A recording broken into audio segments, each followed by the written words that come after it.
Contos de Iamestralha, A Guerra da Península Madosiana. Tiarzo Wiazborski, parte 2. Após retornar para Pewitska, Tiarzo passou a ter pesadelos com as batalhas e as mortes que ocorreram durante a guerra. Ele via o rosto de crianças chorando e pedindo por misericórdia, enquanto ele apenas observava seus superiores e companheiros, cortando as cabeças delas uma após a outra, e pendurando-as em mastros e estacas. Em 3320, Tiarzo decidiu que não queria mais ficar em Pewitska, e decidiu sair da cidade. Como o mar lhe lembrava muito de suas aventuras com a marinha, ele então decidiu viajar por terra. Foi então que ele se direcionou para a costa pantanosa para leste de Pewitska, e começou a escrever seu diário. Ao longo de 2 longos anos, Tiarzo vagou pela Península Madosiana, e passou por várias cidades. Ele conheceu Sonta, Klek, Kelmar, Tuxim, Prâmega, Lojak e Alamurgas, além de pequenos vilarejos e algumas ruínas. Sua viagem foi lenta, e passou muito tempo refletindo sobre tudo o que fez. Tiarzo conta que trabalhou por 4 meses em Prâmega como carregador no porto, e que passou algum tempo em uma pequena vila no Golfo de Nobla, onde ganhava a vida pescando, algo que era fácil de fazer por sua habilidade de controlar água.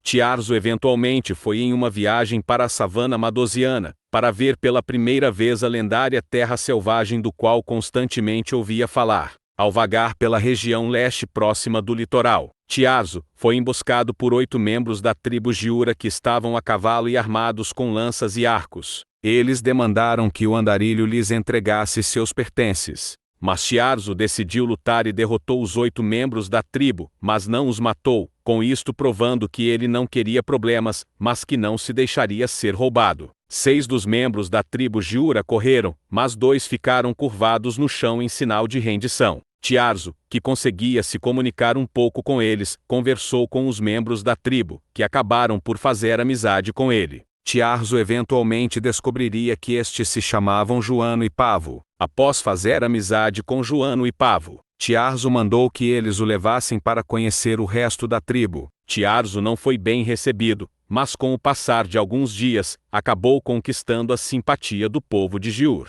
Tanto que saiu em caçada com eles, e aprendeu a falar o dialeto deles, e até mesmo aprendeu sobre sua origem, escrevendo-a em seu diário. Em uma das caçadas noturnas Tiarzo se perdeu, e no dia seguinte foi cercado por membros da tribo Nuran. E assim como aconteceu com os Giura, os Nuran foram derrotados, mas Tiarzo não os matou. Tiarzo pediu que lhe fosse indicado a direção para o acampamento dos Giura, e assim ele conseguiu encontrar seu caminho de volta para a terra de seus amigos. Após 1 ano vivendo nas savanas, Tiarzo se questionou sobre ir embora, sobre seguir para o norte, ou retornar para Pewitska. Mas antes que encontrasse uma resposta para sua pergunta, Tiarzo descobriu que Pavo havia sido sequestrado pelos Sijikin. Com isto ele se juntou ao resto da tribo, para procurar por seu amigo. Esta procura o levou a entrar em conflito contra os Sijikin. E pela primeira vez em 4 anos, Tiarzo matou uma pessoa. Pavo foi resgatado.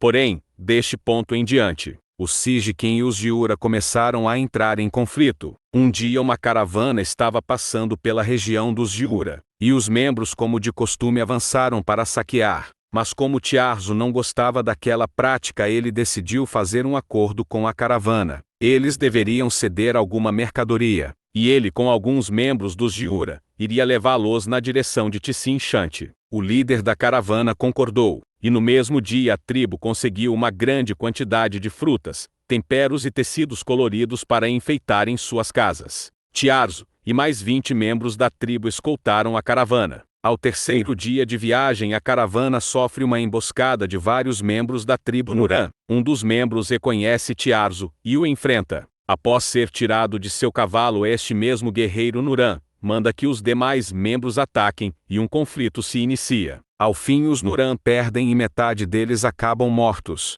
Muitos fugiram, e 3 que ficaram feridos, foram então presos por Tiarzo, e amarrados por cordas em seus cavalos. Um desses 3 era uma mulher de nome Foca Tsintaka. Esta foi pessoalmente amarrada ao cavalo de Tiarzo, e caminhou amarrada por alguns dias, até alcançarem as proximidades da fronteira com o território dos Vashan, onde a caravana seguiu em frente sozinha, já que caso os Giura ultrapassassem a fronteira, os Vashan iriam reagir como se estivessem sofrendo uma invasão. O grupo então retornou e passou mais alguns dias caminhando de volta para o acampamento dos Giura. Durante o caminho, Tiarzo dava água e comida para a foca beber, mas para que ela comesse ela tinha antes que conversar com ele. Com o tempo os dois passaram a ter uma pequena amizade. No meio do caminho o grupo foi emboscado por um grupo de Sijikin, e os Sijikin foram derrotados com os Giura e os Nuran lutando juntos. Como tiveram que ser soltos para poderem lutar, o trio de prisioneiros nuranianos escaparam para a savana, após matarem os Sijikin